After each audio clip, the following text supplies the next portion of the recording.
be that young rapping dude. Might just trap with you.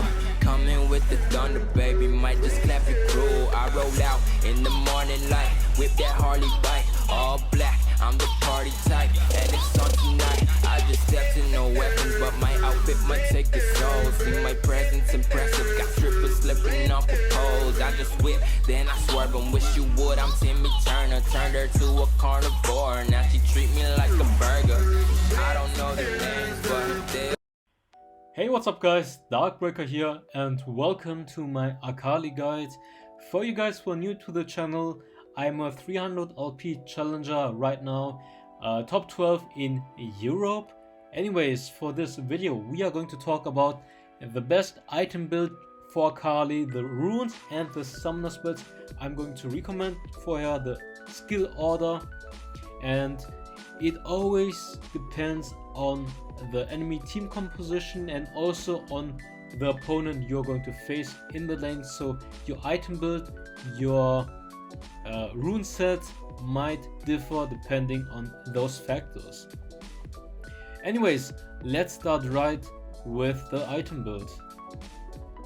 For Akali's item build, this is the typical build I'm going to use when I'm snowballing and I want the most damage output.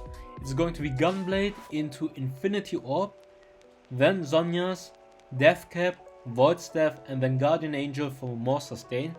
You could also switch out Guardian Angel for Liandry's as the last item, or the other build option would be Guardian Angel, then Liandry's, and then the exact same item order.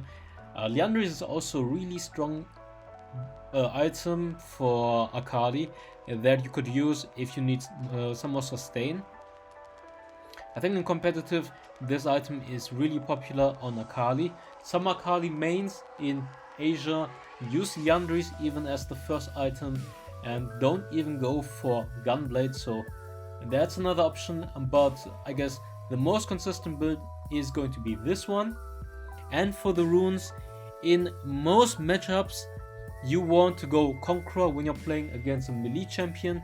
It gives you the most damage output, especially if you go for Liandry's as well. You're going to get so much bonus damage before you enter a fight.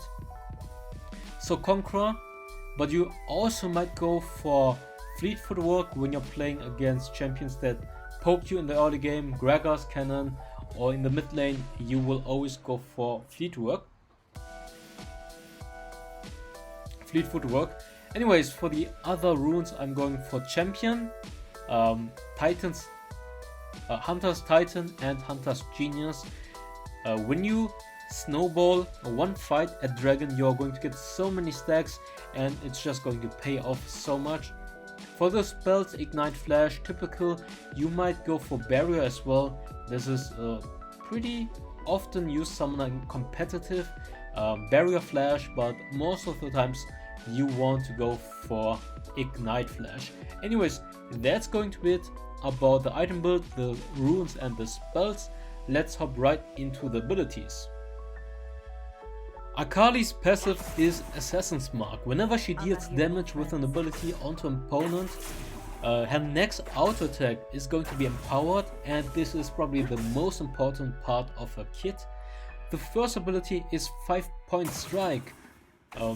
She throws kunai, does magical damage, and at max range it's going to slow the opponent as well. This ability you want to max first. Second ability is going to be her Twilight Shroud. She gains energy when she's using the shroud. It's in a donut form, and within the shroud she is invisible. For the third ability, it's Shuriken Flip. You can mark one opponent with your Shuriken and use it again to dash towards the opponent. The ultimate is Perfect Execution. You use your ultimate, target lock onto the opponent, one dash, and after a few seconds you can use it again to dash again. Anyways, let's come down to the full combo for Akali. Now I'm showing you how to do it really quick. Actually, I missed one auto attack in between, but it's going to be R1 into E1. You wait a bit, until you can use your ultimate again. And while you're dashing, you can use Q auto attack. I didn't do the auto attack. Then use the shroud so you get energy quickly back. Then Q auto attack, which is going to be Q passive basically. Every time I write Q auto attack, it's going to be Q passive. So you always want to do the Q passive, doing a lot of damage. And every time you get those auto attack procs off, it's going to deal a lot of damage, and it's really important to do that one. You can also use Q flash to hit the opponent, get one mark off, and then immediately use your passive. But basically Akali's kit, you have so many variations. If I write every variation down, it would be forever. It just all comes down to using and maximizing the amount of passive within your combo.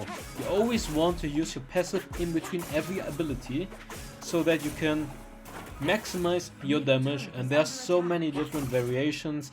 You can do so many combos with Akali, and those are just the basics for Akali, and it all comes down to how much you practice this champion, and you need a lot of games. Honestly, the things I just showed you, if you can master it, that's already good enough. And then when you have more than 100 games, all those different combo variations will come from alone, basically. And there are so many variations, you can do so many different things, but the most important thing is just using your passive correctly and using your Q at max range so you can use your passive immediately. That's also really important, to practice Akali enough so that you use your Q, your first ability, always at max range. If you do that, you can automatically get your passive immediately instead of having to run to the outer circle to get the passive. And I can just flash and... Energy! Where's the energy? No! He survives! No! We messed up! I think if I played it cleaner, I could have killed him. Ah, the first blood. We don't get it. Okay, anyways, let's talk about the skill order. It's going to be R, of course. Whenever R is up, whenever your ultimate is up, you are going to max it, of course. And then Q, your first ability. And then your E, third ability. And your W, lastly. For the skill order at the early game, you might go for... Wait, maybe we can kill this guy. E, and he dies. Nice. Skill order early game depends. You start with Q and then you can go for W or E, but it really depends on the matchup. Sometimes you want the W if they want to play aggressive and you need the shroud, or you want to play hyper aggressive, you can also go for E at the beginning. He's going to die here. Okay, got him. Gotcha. A little bit too close maybe, but it worked out fine. In this Olaf matchup, you want to use your shroud when he wants to engage on you. Also, you can disengage with the E. And Akali is probably considered one of the best picks against Olaf because of her range and poking ability. Also, when Olaf activates his Ragnarok, his ultimate, you can just use Shroud and chill in the Shroud and he can't do anything. So Akali probably has no counter matchups. Maybe Cannon, Gragas and Malphite AP are annoying for her, but if you're playing a good Akali in those matchups with fleet footwork, it's probably going to be fine and you can just 1 vs 1 kill them very easily in the mid game. And for every melee matchup, Akali is in favor. She counters most melee champions, Darius, Camille, Wukong. They're all getting countered by... Actually, Wukong is not too bad because of his ultimate, which is AoE and hits her in the shroud. So Wukong not too bad. Fiora is a decent skill matchup for Akali. I guess in the late game Fiora outscales her, but in the early game Akali is super annoying. What else is bad? Yeah, Gragas, Cannon, Malphite, you want to go fleet footwork, and in all other matchups you want to go Conqueror. And for the melee matchups, the hardest matchup is probably going to be Fiora. It's a skill matchup, but otherwise Akali is a counter for almost every melee champion. Akali mid lane is not the best, to be honest, but if you want to play Akali in the mid lane, you want to use fleet footwork. So let's talk about the mid game, late game, and maybe even the early laning phase, because I didn't talk too much about it. In the early game, you want to abuse the max range of... I'm actually inting right here. I actually misplayed a bit. Yeah, in the early game, you want to zone and freeze the opponent from the first few waves by abusing her Q at max range. If you can do it correctly, you can use Q passive immediately at level 1. Max range Q. Really important that you can do it, so you can proc Q passive. If you hit it max range, he's going to get slowed. You get your passive proc, then you can use Q passive again, and he's half-life, and you can zone him from the entire wave. That's the early game. If you're playing against a poking matchup, Cannon, Gragas for example, which are going to be super annoying, you might want to go obviously Q to just farm up, and then second level your E, just so you can last it. But that's pretty much in the early game. She's early game lane bully, very strong. In the mid game, or actually no, we're still in the early game. You want to get Gunblade before minute 4. That's the best case. Then you come for the first dragon, and in the first dragon fight, when you have Gunblade, you have a level advantage onto the opponent as well. You're just going to pop, get your stacks for Hunter's Titan and Hunter's Genius, and then you're already snowballing. A lot of times it's going to work like a charm. Akali comes into the first dragon fight and she just absolutely melts everyone. In the mid game, obviously she is not the greatest split pusher. Her tower damage is really slow, so you want to pick off people one by one. She is an assassin. She wants to jump into the backline and kill the ADC, the enemy ADC, the enemy mid laner, and just pop them off. So her function in a team composition is just to absolutely destroy the enemy lane opponent, and afterwards, I think I can kill him. Yep, let's go. And afterwards, when she's fat enough, she can freeze and zone the opponent completely. So you always shove the wave in. He's so behind, and if he comes too close, you just kill him. And if he's shoved in and has to de-push first, you can roam and help your teammates out in team fights. Dragon fight, Herald fight, tower dive at Abyss lane, stuff like that. Anyways, let's focus on the gameplay. So far, we roamed and got a lot of kills out of it, but yeah, he managed to take our tier 1 tower, which is obviously unfortunate. But Lee Sin used the Herald for top tower now, which is not bad, because we can get the tower and then I can easily shove the wave in, just so I can roam without losing any objective at my lane. If I don't de-push, he can just push my tier 2 tower, for example. But if I always shove in the wave and he has to defend it, I can easily roam without losing any wave or any tower. So that's really important as well when you're trying to roam.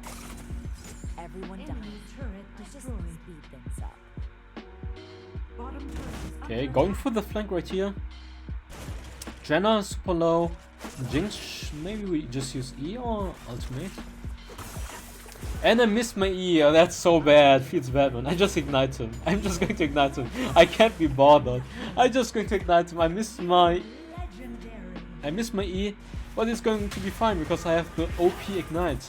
Ah, he kicks him away. That's unfortunate. Yep, that just happened. Oh god. That's why we have Shroud. Shroud is just absolutely OP. One thing is, don't pick Akali into Lee Sin. Like, if you're facing Lee Sin, don't pick Akali. It's really bad if he's going to camp you, because there is not much counterplay you can do. If you're going to use your Shroud to escape, he can just uncover you with his third ability. So that's going to be annoying. So Lee Sin, a really bad counter, and also Lulu. Lulu, Lee Sin are the counters you want to avoid when you're playing Akali. Because they are just super annoying. And besides that, laning phase wise, if you're a good Akali, you can lane against every champion. Gragas might be annoying, Cannon might be annoying, and obviously Malphite is going to be annoying when he's going for full AP and just keeps poking you. But if you're a good Akali, all matchups are playable, and especially if you pick Akali against a melee matchup, you're just going to destroy him in the laning phase, freeze him. He's going to lose a lot of gold and experience just because of your freezing. Okay, we are running into the trap, which is not going to be good. We are greedy right here. Probably not going to be the best play. Okay, can we cut this guy? He's going to lose his Ragnarok with our passive right here. Let's use E. Maybe I can kill her before and she kills me. It was close. It was close. Maybe I should have used my passive onto minion just so I heal a bit. And then when I use my E and jump on her, I might be able to survive it. Maybe. But yeah, that was obviously very greedy for me. But we're snowballing in this gameplay, so it's going to be fine. What else? What else? I mean, I don't have that many games on Akali. If you want to see a really, like, I think in Wild Rift there are not many pro Akali players that make content or guides. I think if you want to watch a really good Akali guide, Professor Akali on PC, but PC and Wild Rift is obviously going to be different. But it's not bad. Professor Akali's Ultimate Challenger Season 10 guide, 2 hours. You can watch that one. He's going to talk about every matchup, most combos, and he's going to mention as well that maximizing your passive is going to be the key. So in between every ability you want to get your passive proc off just to maximize your damage, and you will notice when you master the art of using your passive correctly, the amount of damage you're going to do is just absolutely crazy. And Akali is definitely an S tier champion in the solo lane right now. One of the best champions in the solo lane besides Gragas.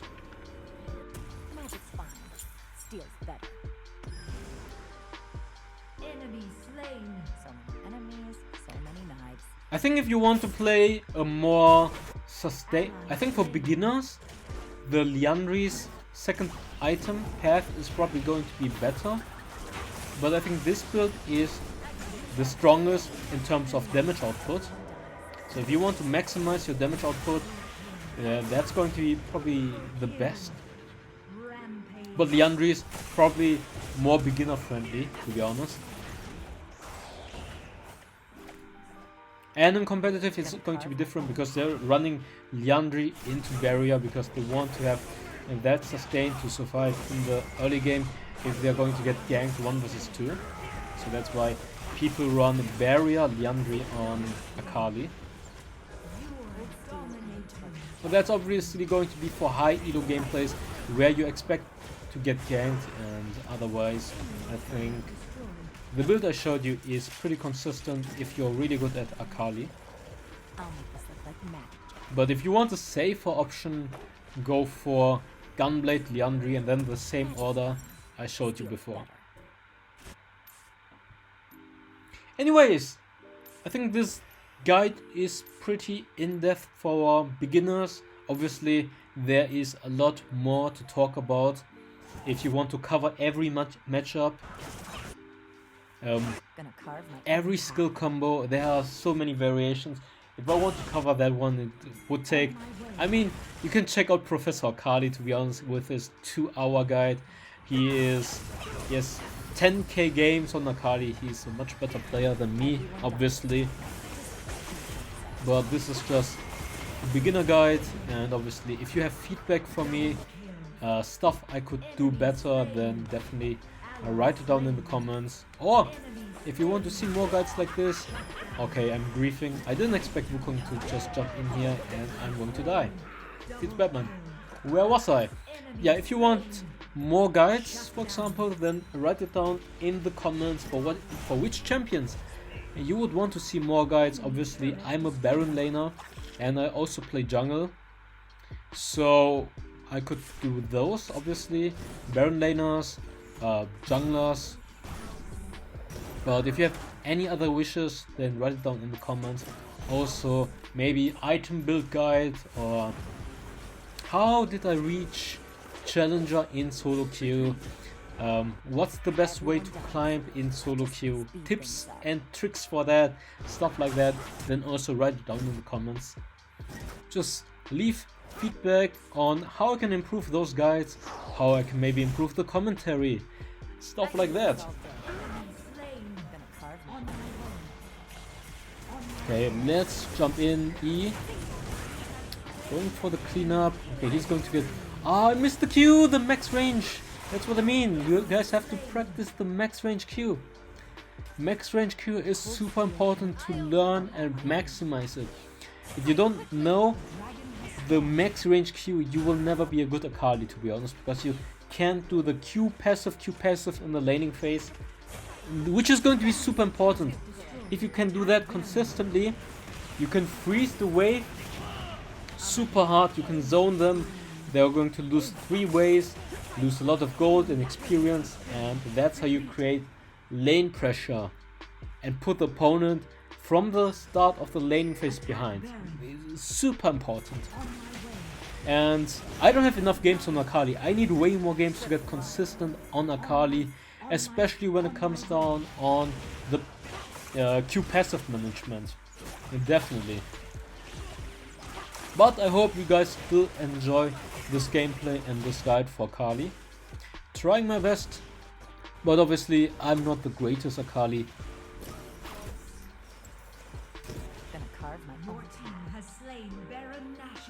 When it comes to Akali, it's basically practice, practice, practice, and practice.